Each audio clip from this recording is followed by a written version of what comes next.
Hi folks, welcome to the last in our series of videos on Introduction to Programming using the Grok Learning Online Python course. In this video we're going to take a look at the final module, which is Module 8, and its title is Looping and Lists. But it actually also starts to bring together all of the different things that we have looked at throughout the previous 7 modules, everything about lists and different types of variables and selection, if statements, loops, all that sort of stuff all comes into this module as we start to look at some programs that are a little bit more involved and a little bit more complex. So there's a few new things though, so we need to have a look at what those new things are. And starting off with using lists to convert using a string and then converting it to a list. So something like this, where we can use the list the list method, and apply that to a string. And if I'm printing that, for instance, and then use the print method, what I'm going to get is that printed out in the typical list format that we've already seen before, with the square brackets surrounding it. Each individual character is going to become an element in that list. So we create a list with 5 elements in it.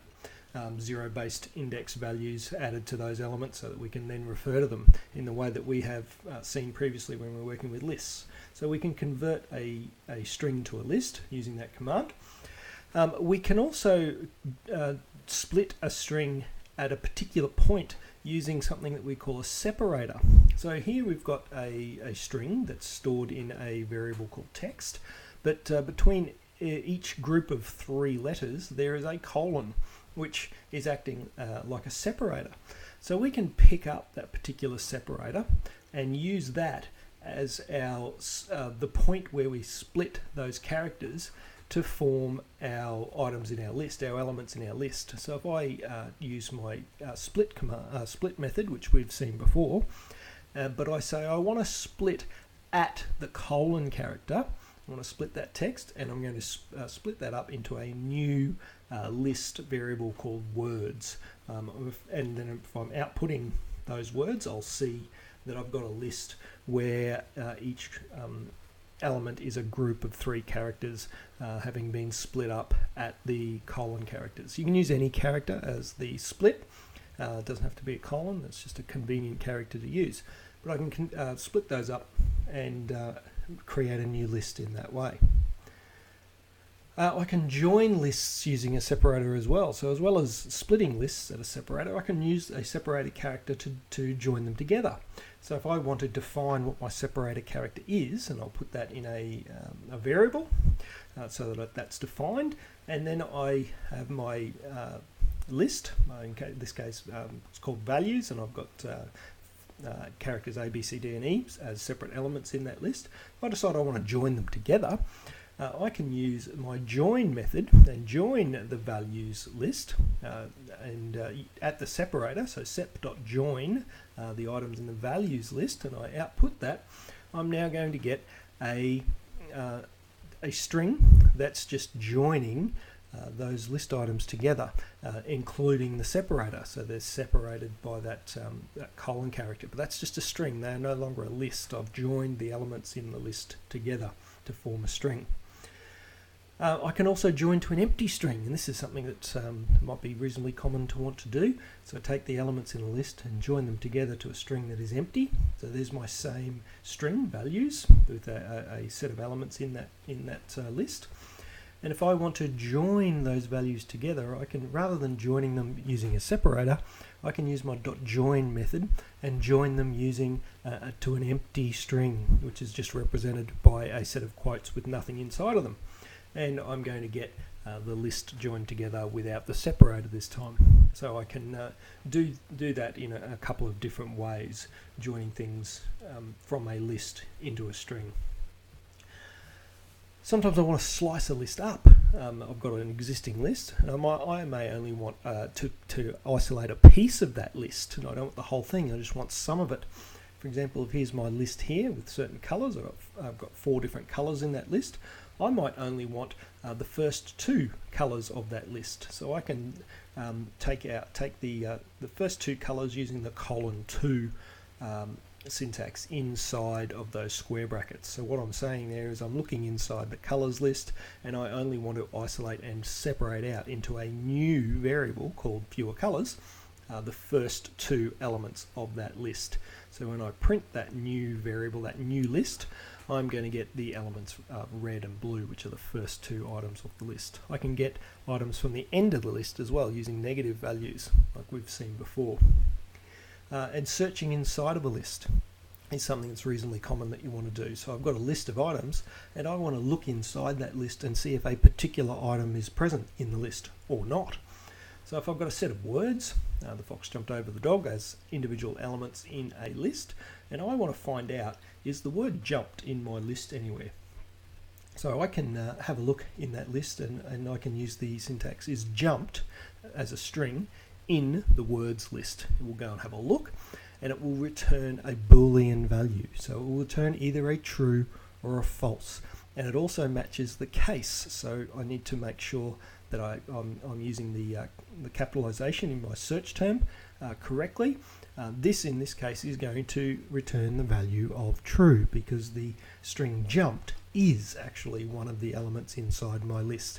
So if it wasn't there, if I used a capital J for instance, then I'd return the value false. So that's a simple way that we can look inside of a list and determine is a particular value present in the list.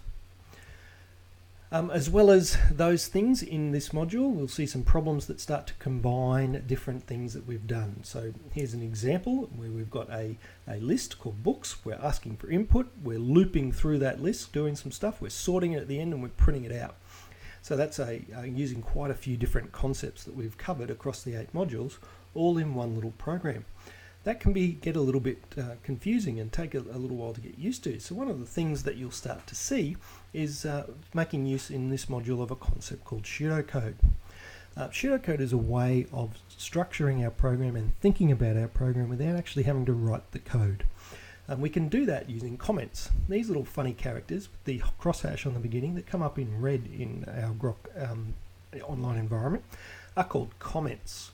Comments are like little notes that you can leave for yourself as the programmer in your code to help explain what something's doing, or maybe a note to come back and fix something up. But we can also use them as a way of leaving or creating some pseudocode. So we've used it here, and you can see the structure of it. It happens to look very much like that previous slide that we were on, and it actually is pseudocode for that particular program. So what I'd be expected to do is write some code to implement each of these things indicated by the comment. So for instance, create an empty books list. Well, the code to do that we just saw before is books equals a set of square brackets. That is an empty list called books. Getting input from the user, we've done that many times, and putting it into my list. An individual book I want to input, and I'm going to ask them a question and input those into my books list.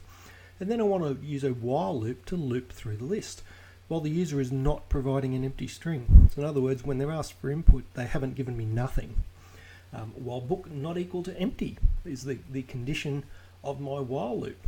And then inside that loop, there's two things we want the loop to do. Add the user input to the list, books.append. Using my append method that we learned about before. I can add things to my list, and I can ask the user for another item, which is exactly the same as the code I used a few lines above, using that same input again. So I'm just going to keep asking the user to enter more books into my list until they give me an empty string. So in other words, they've entered nothing and just hit enter, and that will stop the loop. Then I sort the list alphabetically using my sort method. We've used that before as well. And then print the list using my print method, which is something that we've seen.